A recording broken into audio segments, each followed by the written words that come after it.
Assalamualaikum warahmatullahi wabarakatuh. Halo guys, ketemu lagi di channel Hair Bunjai ya. Channel yang keren dan kece ini. Kali ini saya lagi berada di Kota Ampana, ibu kota dari Kabupaten Tojo Una ya. Siang hari ini begitu panas Kota Ampana, tapi kita akan mengeksplorasi banyak hal ya di Kota Ampana ini. Dan saat ini saya bersama Bung Abdul Haris Balang, atau lebih sering kita kenal dengan Ais Balango ya. Beliau merupakan salah satu tokoh di Ampana, dan sekarang beliau ini merupakan ketua HPI Sulteng ya, ketua HPI Sulteng. Ini luar biasa nih, ketua Himpunan Pramuwisata Indonesia Provinsi Sulawesi Tengah, dan beliau stay di Ampana ya. Karena memang Ampana ini, Tojo Una termasuk salah satu destinasi prioritas ya di Sulawesi Tengah, terutama Kepulauan Togean. Karena sesuai dengan peraturan gubernur ini Pais, penetapan destinasi prioritas di Sulawesi Tengah itu ada dua. Yang pertama itu Kepulauan Togean di Kabupaten Tojo Una, dan yang kedua itu situs megalit di Kabupaten Poso ya. Nah, guys, kali ini saya lagi di salah satu warung ya. Ini cukup legend sebenarnya warung ini, Bang Ais. Cukup legend ini warung di mana? Di Ampana. Salah satu warung coto ya, coto Makassar. Dan setiap saya ke Ampana pasti menyempatkan diri untuk mampir di Coto Makassar ini. Namanya itu Warkop Coto Petarani. Coto Petarani, tepatnya itu tempatnya di jalan apa itu Mas? Sungai Bongka ya? Sungai Bongka, iya. Sungai Bongka ya. Nah, Sungai Bongka ya, atau jalur ya dari menuju ke kantor bupati ya. Jadi mungkin buat teman-teman, buat yang lagi ada trip ke Ampana, nah ini bisa jadi salah satu rekomendasi ya. Salah satu tempat kuliner yang menurut saya recommended di Ampana itu adalah Coto Petarani ini. Oke guys, kali ini kita akan ngobrol banyak hal ya, sambil minum-minum teh, karena harusnya ini ngopi ya. Cuma karena ini di warung Coto, bukan di warung kopi, jadi kita ngeteh saja. Dan tehnya itu teh kotak ya, karena ada brand, jadi kita sembunyikan dia brandnya gitu. Gimana kabar ini Bang Ais? Ya, alhamdulillah baik ini Pak Bro, air ini.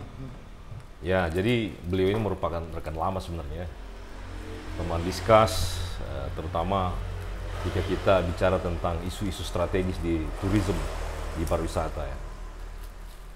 Ini salah satu sektor yang paling terdampak ini Pak Ais kan, adalah pariwisata itu kan, di era pandemi ini kan. Bahkan kalau saya perhatikan ini kan, artinya angka kunjungan wisatawan juga pasti berkurang ya. Kemarin saya baca data terakhir dari BTNKT untuk tahun 2021 hanya sekitar 100 lebih ya tamu wisatawan yang masuk ke Taman Nasional Kepulauan Togean. Kira-kira bagaimana HPI melihat kondisi ini, Pak Ais? Iya, memang ini sudah bicara kondisi objektif. Ya, jadi memang data kunjungan kita dari wisatawan mancanegara itu kurang lebih 100 lebih. 100 lebih ya? Ya, tetapi itu cuma wisatawan yang lagi stay di Indonesia. Berarti bukan wisatawan yang baru ya masuk? Bukan wisatawan yang baru. Mungkin kena lockdown di Indonesia, jadi muter saja di Indonesia itu? Iya, iya. Jadi itulah yang menjadi sebuah realitas ini dengan kondisi COVID. Nah, ini teman-teman himpunan pramuwisata juga semua ya berteriak gitu. Ya, mereka sebagai mitra dan sebagai gerbong dari tourism, ya, itu tinggal mencari alternatif lain. Teman-teman pemandu ini ya pasti ada yang sudah kembali ke kebun lagi gitu. Oh gitu. Iya. Tetapi mereka masih tetap punya komitmen yang kuat. tetap memberikan beberapa gagasan dan ide berkaitan dengan pasca pandemi COVID-19 ini. Nah, jadi ada beberapa teman juga ya, ada di Poso, di Luk, di Banggai Laut, di Una-Una, ya sering melakukan roundtable gitu, untuk sharing ya, penggalian gagasan gitu. Ya, mungkin ini menjadi apa gitu, yang akan jadi sebuah tawaran pemerintah sebagai langkah-langkah strategi pasca pandemi 19 nanti. Ya begitu kira-kira yang menjadi. Jadi memang saya lihat ini harusnya pemerintah hadir ya dalam situasi ini gitu kan, karena market pariwisata kita kalau saya bilang hari ini itu sakratul maut. Iya. Kan? Mati segan, hidup tak mau. Gitu. Artinya terutama kalangan usaha ya, kalangan usaha di pariwisata ya, teman-teman juga penggiat pariwisata, teman-teman prawisata ini kan yang terdampak langsung ini kan dari kondisi pandemi ini kan. Nah, harusnya kan pemerintah itu hadir bagaimana menjaga, ya kan? Menjaga kondisi selama masa pandemi ini, mungkin membuat program-program, buat terobosan-terobosan kan ya. Nah, terutama mendorong sektor ekonomi kreatif ini, ekonomi kreatif supaya angka kunjungan kita itu minimal kita bisa survive lah, walaupun tidak meningkat, ya kan? Minimal kita bisa survive. Kalau di angka 100 sepanjang 2021 ini saya pikir itu luar biasa itu, Pais.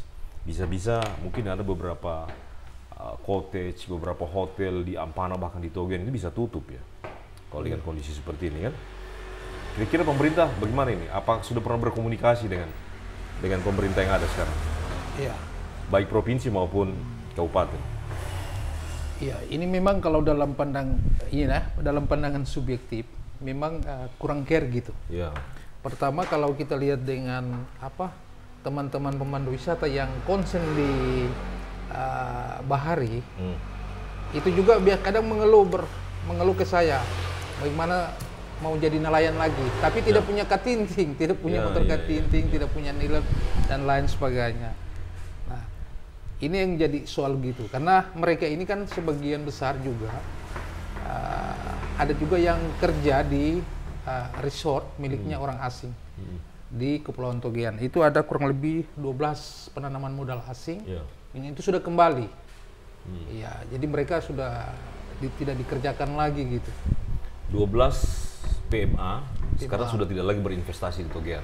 Iya, kembali lagi. Masih berinvestasi, cuma ya untuk sementara masa pandemi balik ke Eropa ya. Gitu. Belum bisa berarti masuk. Sekarang, fasilitas yang mereka punya masih dikelola oleh orang lokal. Iya, masih mereka kelola. Nah, ini jadi soal yang panjang. Dan ini dibutuhkan ya pemerintah harus hadir gitu. Paling tidak sebagai mitra ya sering bertukar pikiran, bertukar gagasan. Nah, apalagi kan ada yang masih baru-baru mencoba-coba menjadi pemandu wisata. Nah, ini dibutuhkan bagaimana disentuh dengan pengembangan capacity building. Kan? Nah, gitu. Nah, kita harus jujur bahwa Togean ini pangsa pasarnya itu Eropa dan Amerika gitu. Nah, tetapi dengan kondisi ini sebenarnya juga kita masih banyak juga wisatawan domestik yang masuk. Nah, cuma ya itu termerek dengan bukan berwisata, tapi sebagai perjalanan dinas, formil. Artinya perjalanan wisata lah. Perjalanan wisata. Ini kan kalau saya lihat kan kebijakan dari Kementerian Pariwisata Ekonomi Kreatif sendiri kan mengatasi pandemi ini kan, COVID-19 ini, bagaimana industri pariwisata ini terus bisa tidak terus turun. Nah, itu kan membuat public campaign itu kan, public campaign bahwa salah satu target market yang menjadi pangsa pasar untuk destinasi pariwisata di Indonesia itu adalah wisatawan Nusantara, ya kan, sehingga muncul tagline di Indonesia aja, itu kan. Iya. Nah, ini kan bagian dari sebenarnya hitung-hitungan dari Kemenparekraf bahwa market domestik itu kan, wisata Nusantara sebenarnya untuk masa pandemi ini sebenarnya dia bisa nutup itu. bisa nutupi apa namanya kebutuhan industri pariwisata kita di masa pandemi ini. Ya. Minimal kita bisa survive dalam melewati situasi ini kan. Nah ini sebenarnya menurut saya juga pemerintah daerah harusnya juga mengembangkan program-program yang linear ini dengan program-program pusat kan, dengan Parekraf. Misalnya kita membuat event misalnya kan, buat event mungkin kalau ini kan sekarang kebijakan tentang event kan sekarang sudah mulai dilonggarkan ini Pak Ais, ya kan. Kemarin Kapolri bersama Menteri Pariwisata dan Ekonomi Kreatif itu sudah memberikan izin untuk penyelenggaraan event-event gitu kan di pariwisata.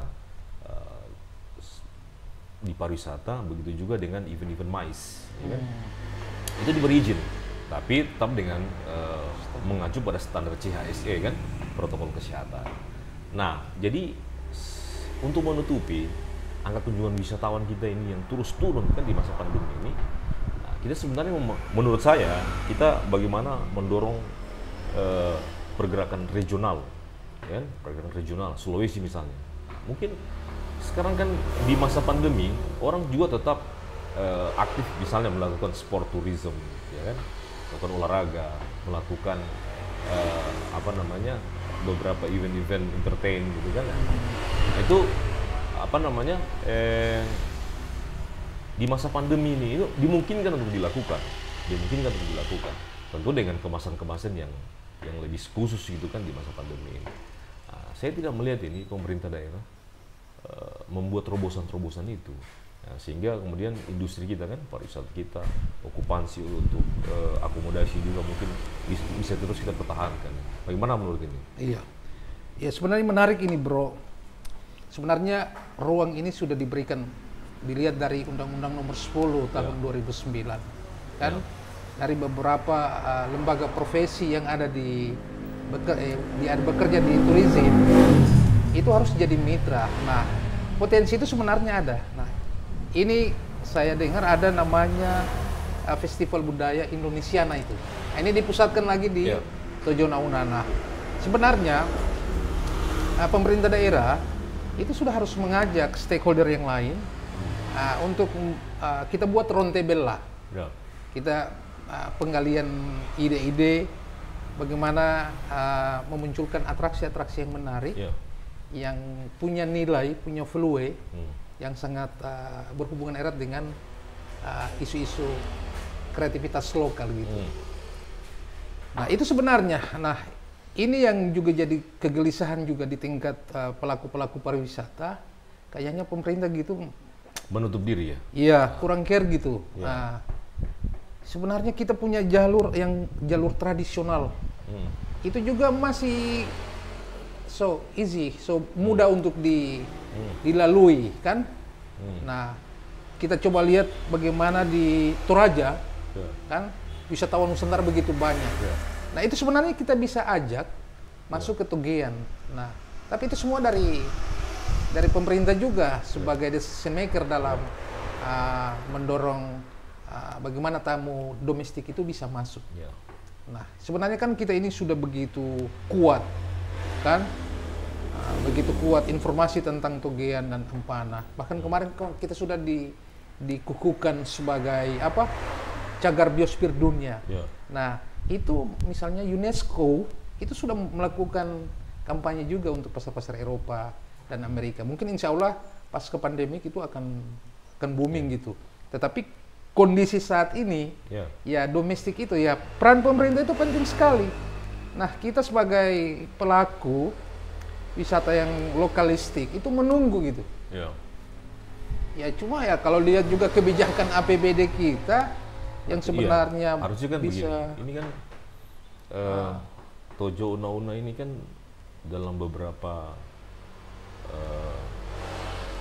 penyampaian visi misi oleh kandidat beberapa waktu yang lalu kan selalu menempatkan, bahkan hampir semua kandidat itu, menempatkan pariwisata itu menjadi jualan utama gitu kan, sektor prioritas itu. Tapi pada kenyataannya keberpihakan anggaran, kebijakan anggaran terhadap sektor itu justru malah minim gitu kan. Betul. Kalau saya melihat di sini ada salah apa namanya salah mindset, ada paradigma yang keliru gitu kan tentang keberpihakan terhadap sektor ini. Jadi mungkin pemerintah berpikir ketika kita memprioritaskan sektor pariwisata, kemudian kita mempush anggaran yang besar ke dinas pariwisata. Sebenarnya kan tidak begitu. Iya. Dinas pariwisata ini kan istilahnya leading sector gitu kan. Dia leading sector. Artinya dia menghimpun kebijakan di sana, membuat grand design, konsepnya itu ada di sana gitu kan. Yang kemudian didistribusikan ke semua sektor gitu. Betul. Untuk rame-rame kemudian apa namanya mensupport sektor ini. Nah, itu kan yang kita sebut sebagai multisektoral gitu kan. Ada leading sektor dan ada yang termasuk mitra, ya kan? Asosiasi profesi, terutama HPI, PHRI, kemudian juga kalangan usaha, ya kan? Mungkin juga perbankan ya, juga perbankan sebagai akses permodalan itu juga harusnya duduk bersama, gitu kan? Menurut saya duduk bersama. Seperti tadi Pak Ais bilang ada minimal round table lah. Ya kan? Bagaimana kita merumuskan ya strategi-strategi jangka pendek, ya kan, untuk mengantisipasi ini problem selama pandemi ini. Minimal dunia usaha, kalangan usaha kita survive gitu. Teman-teman yang berkecimpung di sektor ini juga masih bisa tetap hidup gitu. Jadi mungkin tidak ada lagi pemikiran maka akan kembali menjadi nelayan, akan kembali jadi petani, akan kembali berkebun, ya kan. Mungkin ada yang akan kembali bawa ojek, orang bilang kan ini kan ini sebuah keprihatinan ini kan. Sebuah daerah yang memprioritaskan sektor pariwisata tapi tidak mensupport kebijakan anggaran yang maksimal terhadap sektor ini, iya kan? Ya, begitu. Ya itulah, makanya kalau coba kita hitung-hitung, itu kalau yang kita dapat data itu kurang lebih 200 lebih itu tenaga kerja yang ada di resort, yang ada di Kepulauan Togean.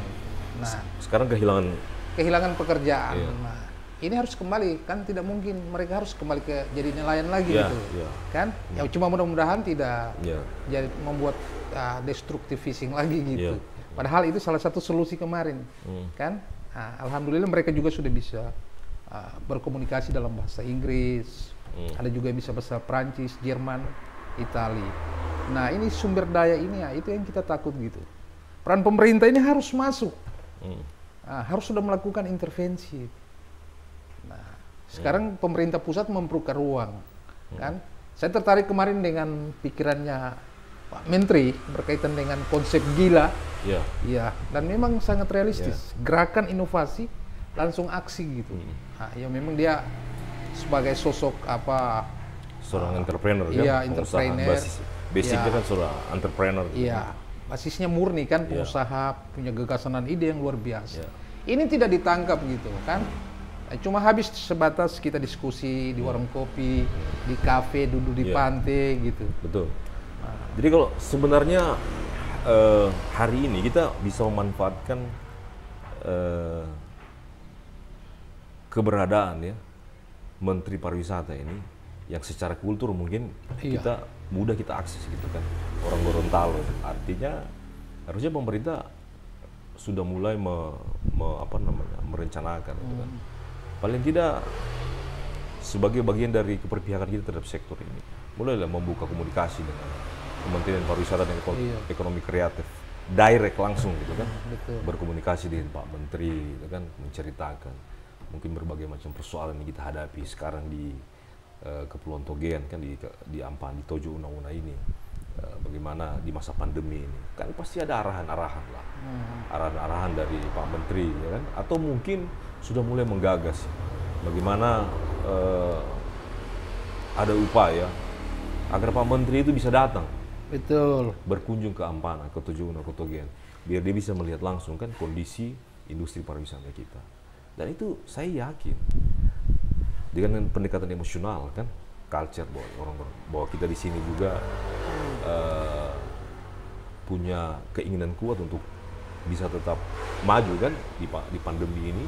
Tentu saya pikir juga Kementerian Pariwisata Ekonomi Kreatif pasti akan support itu kan. Minimal 1-2 program bagaimana bisa turun ke sini kan. Apalagi kalau kita tahu sekarang khusus untuk region Sulawesi kan, ini kan Likupang kan menjadi fokus dari pemerintah pusat kan, terutama Kemenparekraf ya, karena masuk dalam 5 destinasi super prioritas itu kan. Jadi ini sebenarnya bisa kemudian kita manfaatkan. Bagaimana memposisikan Togean sendiri kan, Kabupaten Tojo Una-Una ini dalam satu skenario pengembangan dengan Likupang tadi. Betul. Artinya kalau menteri datang ke sini, Pak Ais, ya kan, pasti ada pemikiran-pemikiran ke sana. Bagaimana nanti pengembangan Likupang juga itu kemudian bisa terintegrasi dengan Pulau Togean. Bahkan mungkin Sulawesi secara keseluruhan akan terintegrasi ke sana kan? Bagaimana menurut Komio? Betul, iya. Jadi sebenarnya ini menarik ini, Pak Bro. Jadi kemarin itu Gorontalo coba menginisiasi ada yang namanya Celebes Tourism Meeting. Ya. Nah, sebenarnya ini kalau saya lihat dari forum ini forum curhat gitu. Ya. Nah, ditunggu gitu sama pemerintah pusat gitu. Nah, tapi inilah dari kita sendiri juga. Nah, kita mau bercurhat di situ. Itu kan berarti Gorontalo sendiri sebenarnya sudah membuka ruang untuk ruang berpikir yang sama. Nah, gitu kan? sebenarnya kalau berdasarkan regulasi kementerian dulu, ini Gorontalo sama Togean itu masuk satu blok dalam rencana strategi pariwisata nasional. Ya. Nah, itu sebenarnya kan bisa dijadikan dasar untuk bercurhat gitu. Ke pemerintah pusat. Ke pemerintah pusat. Nah, ada ruang gitu. Apalagi kan sekarang secara kedekatan emosional. Oh, emosional lebih ini kuat. menteri orang Gorontalo. Gorontalo. Iya kan? Iya. Orang Gorontalo. Pasti adalah apa namanya istilahnya keprihatinannya dia terhadap wilayah ini gitu kan, Sulawesi. Harusnya dimanfaatkan. Kalau memang tidak bisa jalan sendiri kan ke jalan sendiri Tojo Una-Una, mungkin bisa membuka komunikasi dulu dengan pemerintah Gorontalo, misal Kabupaten Banggai misalnya kan, sama-sama tadi kan mungkin ada dirumuskan dulu apa yang akan kita sampaikan. Jadi kita tidak bicara wilayah kita sendiri, kita bicara regional. Jadi ada kebijakan regional. Nah, itu sebenarnya yang menarik untuk orang Jakarta, pemerintah Jakarta. Dia mau yang harus terintegrasi. Tidak harus ego sektoral, bermain sendiri gitu. Nah, dan itu. Ya, pariwisata itu kan harusnya gitu. Iya. Dia interland itu. Interland. Jadi bagaimana kita membangun linkage kan antar destinasi yang berdekatan itu, mungkin kita nanti bisa promosi sama-sama, bisa menggarap pasar sama-sama, ya kan? Seperti itu. Saya juga berpikir begitu bahwa nanti kita harus sudah bicara bagaimana harus ada kerjasama destinasi dan kerjasama marketing. Nah, sebenarnya ini langkah strategi yang jitu kalau memang kita mau gitu. Nah, makanya pemerintah Tojo Una-Una yang punya kekayaan turisme ini ya harus Celebes Tourism Market Conference, ya kan? Iya. Di Jakarta. Luar biasa. Luar biasa. Harusnya itu dari, kalaupun misalnya itu macam tadi kan Pak Ais bilang bahwa sebenarnya kan Gorontalo sudah membuka diri. Gitu. Tojo harus bisa menangkap cepat ini peluang ini. Gitu. Berkunjung ke Gorontalo, membuka ruang diskusi. Bagaimana kita bikin conference di Jakarta gitu, hadirkan Pak Menteri gitu kan? Pasti Pak. Saya yakin minimal yang keluar itu peraturan Menteri Pariwisata. Ya kan? Itu misalnya dia penetapan kawasan apalah. Betul. Ya kan? Kalau mungkin di sana destinasi super prioritas, kita bisa kita dorong tidak sendiri tapi regional. Regional, iya kan? Regional. Nah, kita berharap itu kan, apalagi kan perbankan itu sudah stressing mendorong dana CSR-nya itu ke pariwisata gitu. Nah kemarin juga kan sama Wakil Ketua DPR RI bertepatan juga kan orang Gorontalo, Rahmat Gobel. Nah, itu kalau saya lihat mitranya di DPR adalah pariwisata. Kemenparekraf. Iya, termasuk sama perbankan gitu. Nah, di situ ada dana CSR yang cukup besar yang harus disupport ke sana. Nah, ini sebenarnya ruang gitu. Jadi sebenarnya begini, ini kan kita kalau mengharap bottom up, mengharap top down, ya kan? Kita sama dengan seperti pungguk merindukan bulan. Betul. Ya kan? Pungguk merindukan bulan itu mustahil. Betul. Ya kan? Kita ini siapa? Tojo Una-Una ini apa? Iya. Ya kan? Tojo Una-Una ini mungkin ya bagi pemerintah pusat itu hanya hanya setitik noktah gitu kan ya. Setitik apa namanya sesuatu yang tidak terlalu berarti begitu kan bagi pemerintah pusat. Berarti kan kita harus memberi arti sendiri kan. Betul. Nah, jadi kita tidak mengharap top down tapi harus bottom up. Bottom up. Ya. Jadi kita harus mendorong dari bawah. Betul. Mulai kemudian tadi seperti Ais bilang kan bahwa kita bagaimana membuka ruang diskus dengan daerah lain kan di sekitaran Sulawesi. Kan. Kemudian secara kolektif kita kemudian membuat program-program terintegrasi. Dan ini saya yakin akan didengarkan oleh pemerintah pusat. Kalau kita bicara integrate tadi kan, program-program terintegrasi. Dan saya yakin di pusat pun banyak program-program yang sebenarnya bisa diturunkan ke kita. Cuman kan pertanyaannya selalu apakah daerah itu siap tidak menerima program ini? Nah, itu soalnya di situ lagi. Soalnya di situ. Ini kan berarti kalau kita sudah membuka diri, kalau program kita bottom up, berarti kita kan secara otomatis membuka diri bahwa kita siap. Siap. Ya, menerima program ini, menerima tempat sebagai misalnya pilot project dari pemerintah pusat misalnya. Jadi seperti itu. Ada political will yang kuat dari pemerintah. Betul. Ini selain yang tidak ada. Dan ini miris Pak. Artinya daerah dengan potensi sektor pariwisata yang menurut saya kalau kita bicara potensi kan di Tojo Una-Una misalnya kan sudahlah kita mau berkompetisi dengan daerah lain seperti Morowali Utara, kita mau berkompetisi di sektor industri pertambangan mungkin dengan mungkin kita akan kalah. Dari sisi potensi juga kita kalah, dari sisi topografi wilayah juga kita kalah. Kenapa? Karena topografi wilayah Kabupaten Tojo Una-Una ini cenderung elevasinya tinggi, sehingga untuk aktivitas mining pertambangan itu memang high risk, risikonya tinggi gitu. Artinya recovery-nya, budget recovery-nya, cost recovery-nya akan lebih besar dibandingkan income yang dihasilkan oleh sektor itu. Makanya kalau kita concern saja pada sektor satu. Iya, saya sepakat itu. Saya sepakat pariwisata. Jadi memang nanti semua orang datang beristirahat itu di sini. Betul, Pak. Di Ampana dan di Togean gitu. Tojo Una-Una akan jadi tempat weekend, akan jadi tempat long weekend, holiday itu di sini. Gitu. Dia akan mereka jadi dari industri. Ya kan? Yang jelas kalau kita melihat potensi Morowali Utara kan ke depan itu kan bisa menjadi big industry. Artinya banyak orang akan berkunjung ke sana. Banyak orang akan datang ke sana. Ya? Nah, sebenarnya yang kita mainkan ya kan dalam kompetisi global ini adalah kita memposisikan sebagai tempat meeting mereka. Misalnya gitu kan. Kita mau meeting misalnya para owner, para investor, cari tempat yang asik untuk meeting itu. Ya kan? Paling dekat sudah ke Ampana, ke Togean kita meeting, ya kan? Jadi sebenarnya peluang-peluang ini yang harus kita sampaikan ke pemerintah pusat supaya kemudian kita bisa disupport. Jadi tidak hanya mengandalkan APBD, tapi kita juga kemudian bisa orang bilang itu merangsang APBN itu turun di kita. Gitu. Iya.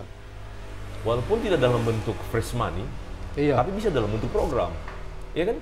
Ini kan kadang-kadang kita latah gitu. Pemerintah kita ini kan maunya ketika ada bantuan pusat semua maunya fresh money gitu.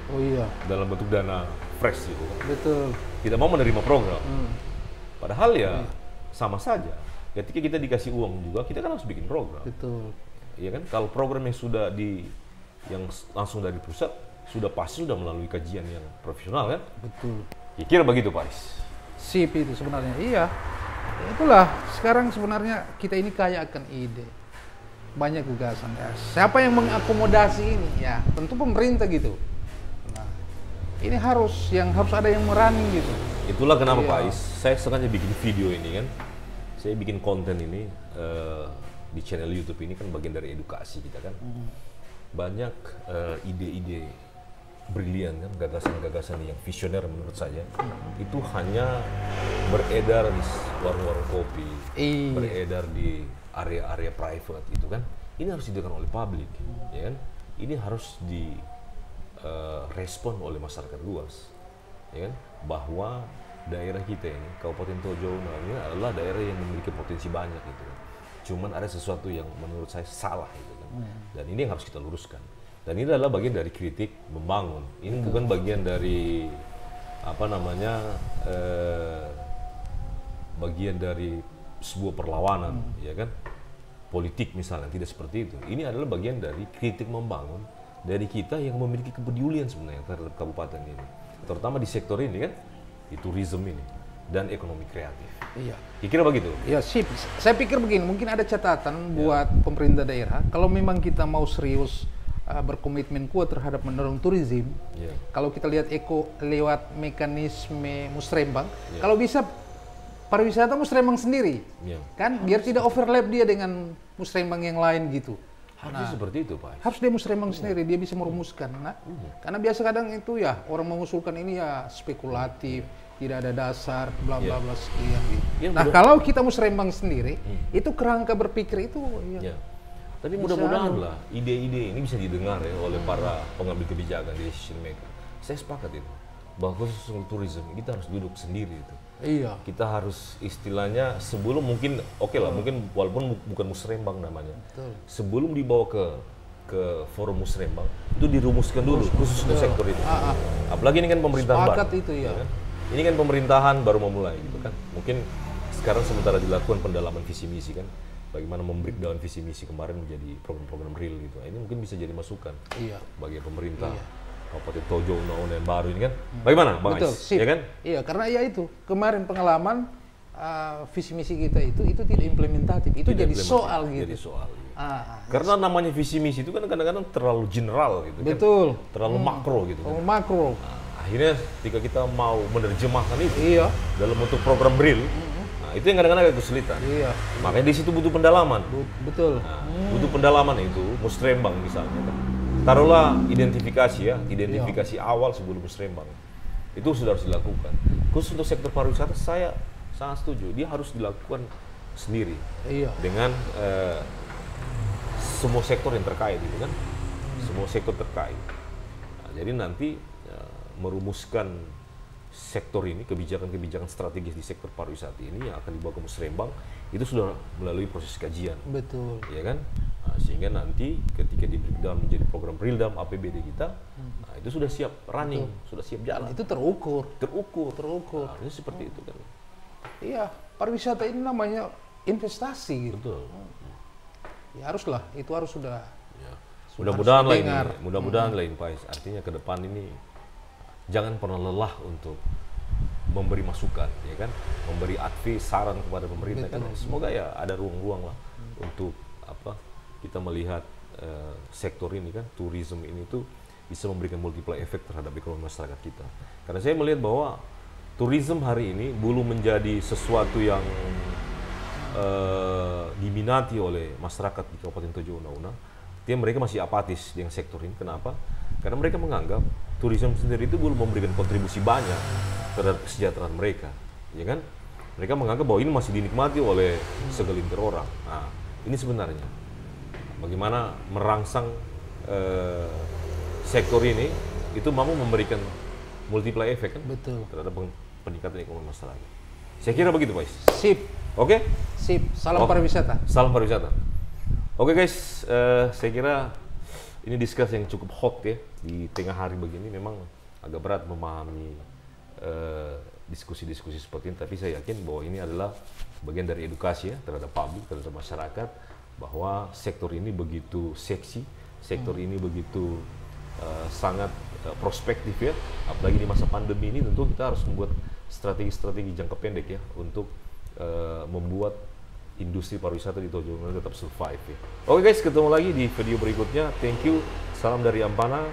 Buat kalian yang belum pernah ke Ampana, saya sarankan untuk ke Ampana dan bisa berkunjung ke Kepulauan Togean, karena you can found hidden paradise di Togean Islands. Oke, thank you. Assalamualaikum warahmatullahi wabarakatuh.